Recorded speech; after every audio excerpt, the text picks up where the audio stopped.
Chatbot N8N. If this guide helpful, don't forget to like and subscribe. First, open the N8N website. On the homepage, click Sign In at the top right corner. After logging in, go to the top right again and click Create Workflow. Inside the Workflow Editor, click the plus icon in the center of the canvas. From the trigger menu, search and select On Chat Message. Enable the Make Chat Publicly Available toggle. Under Chat Mode, choose either Hosted or Embedded.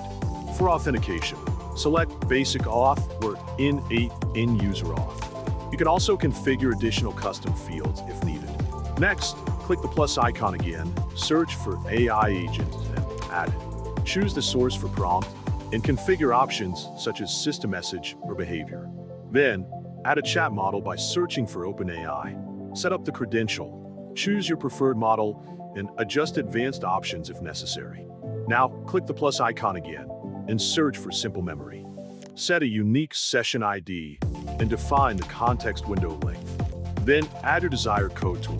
Once all nodes are connected, click Open Chat to launch and test your N8N chatbot.